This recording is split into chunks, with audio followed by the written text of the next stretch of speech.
Ministério Obras Públicas, Direção Geral Habitasaun Urbanismu, Realiza Sosialisasaun Nasional Konaba, Implementasaun Dekretu Lei No /Rua,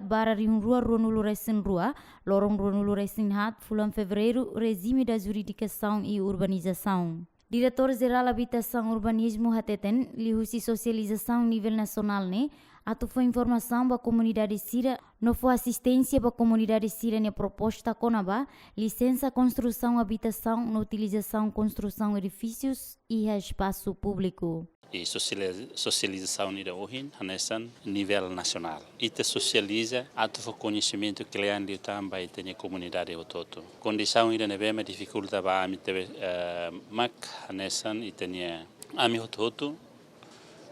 No serviço e o Ministério das Obras Públicas, a Direção Geral Habitasaun Urbanismu, a Direção Tolo,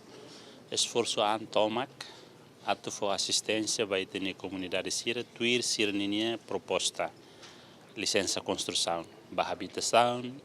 para utilização no espaço público, nomos para edifício tráfico. A lei até foi assistência para ter a comunidade e território Timor-Leste Antomac. Também da nema kami bolu itene na isef suku sira envolve hori sira la vele sira ne comunidade rasik la vele hari uma ia fatin nevemak lá informação mai ia Direção Geral Habitasaun Urbanismu liliu ia Direção Nasional da Edificação ne para o hira ami ia conhecimento ami se halo inspeção batereno nomos nem critério nevemak relevante ho instituição sira nessa meio ambiente, terras e propriedades, a tu substituir com o Estatuto RAI. E a fatem nessa Ministro Obras Públicas se informa, Dekretu Lei No nebe aprova e atinan rua nulo resten rua, implementação da lei refere e a dificuldade para a comunidade Sira, também liusi socialização governo e a onak bit atu controla a comunidade Sira nebe halo uma e a área protegido no construção edifício calosa, espaço público e a cidade dele. Lei número 9, nebe aprovação em 2022, mas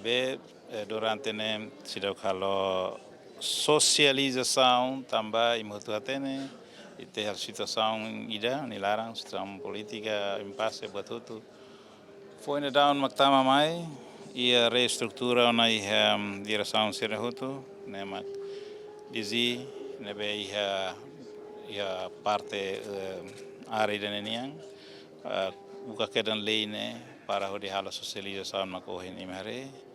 lei dane para tu husu ba mahotutu pelo menos atu halo buat rumah karik halo uma karik pelo menos ia licença hosi governo laos tamba buat saseluk mas governo bele controla selain halo tia depois maka ida pasobu ida pasobu dadun dia knegalai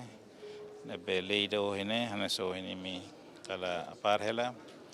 lene atu hanorita para tu ligação mas urbanística para tu hela ho disciplina hela la bele faten risco la bele ia faten sira tráfico buat sarna hotu atividade participa o presidente da TLP BTLP ANLAIP Associação Comunidade Chinesa Timor-Leste representante CCITL presidente autoridade município dili interino Sefesuku no convidado Sirasalo.